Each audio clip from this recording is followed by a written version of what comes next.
അമേരിക്കയിൽ നിന്ന് ആശങ്ക പരത്തുന്ന ഒരു സുപ്രധാന വാർത്തയാണ് പുറത്തുവരുന്നത്. US പ്രസിഡന്റ് ഡൊണാൾഡ് ട്രംപിന്റെ ഔദ്യോഗിക ഹെലികോപ്റ്ററായ മറൈൻ വണ്ണും ഒരു വാണിജ്യ പാസഞ്ചർ വിമാനവും തമ്മിൽ ആകാശത്ത് വെച്ച് അപകടകരമായ രീതിയിൽ തൊട്ടടുത്തെത്തി. വലിയൊരു ദുരന്തം തലനാരിഴയ്ക്കാണ് ഒഴിവായത്.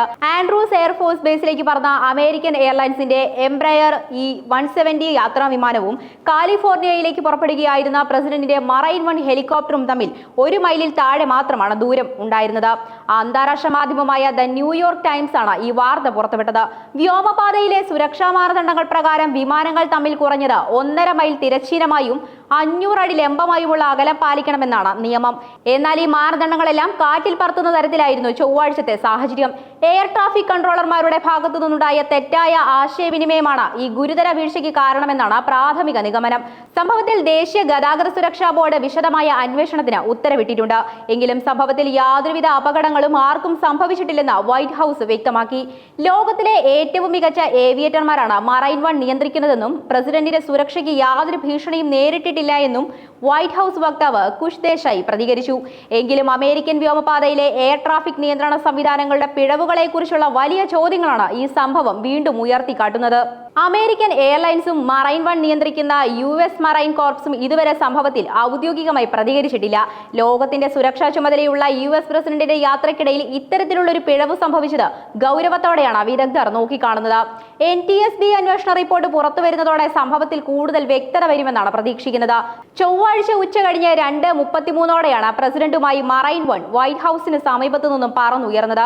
തൊട്ടടുത്തുള്ള റൊണാൾഡ് റീഗൻ വാഷിംഗ്ടൺ നാഷണൽ എയർപോർട്ടിൽ നിന്നാണ് അമേരിക്കൻ എയർലൈൻസിന്റെ ഉപകമ്പനിയായ എൻവോയ് എയറിന്റെ എംബ്രയർ E-170 യാത്രാ വിമാനം ഇതിന് കൃത്യം 1 മിനിറ്റിന് ശേഷം റൺവേ വിട്ടുയർന്നത്.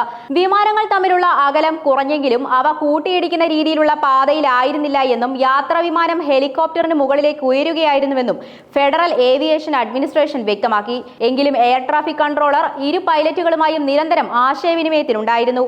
ഈ സുരക്ഷാ പ്രശ്നത്തെ തുടർന്ന് മറ്റൊരു വിമാനമായ റിപ്പബ്ലിക് ഫ്ലൈറ്റ് 4700 സുരക്ഷ മുൻനിർത്തി എയർപോർട്ടിൽ ഇറങ്ങുന്നതിന് തൊട്ടു മുൻപ് വഴിതിരിച്ചുവിടുകയും വട്ടമിട്ട് പറക്കാൻ ആവശ്യപ്പെടുകയും ചെയ്തിരുന്നു. മറൈൻ വൺ ഹെലികോപ്റ്റർ സർവീസുകൾ തികച്ചും സാധാരണ രീതിയിലുള്ളതാണ് എന്നും ടവർ ജീവനക്കാർ ഹെലികോപ്റ്റർ ക്രൂവിനോട് പറക്കൽ വൈകിക്കാനോ മറ്റ് നിർദ്ദേശങ്ങളോ നൽകിയിട്ടില്ല എന്നും അവിടെ വലിയ അപകട സാധ്യതകളോ ക്ലോസ് കോൾ സാഹചര്യങ്ങളോ ഉണ്ടായിട്ടില്ലെന്നും മറൈൻ കോർപ്സ് വക്താവ് ക്യാപ്റ്റൻ ജേക്കബ് സുഗ് വ്യക്തമാക്കി.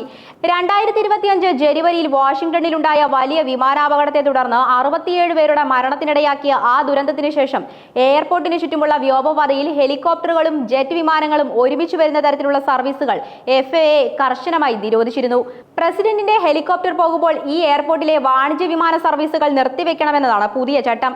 എന്നാൽ ഈ ചട്ടം എവിടെയാണ് പിഴച്ചതെന്നാണ് ദേശീയ ഗതാഗത സുരക്ഷാ ബോർഡും FAAയും പരിശോധിക്കുന്നത്.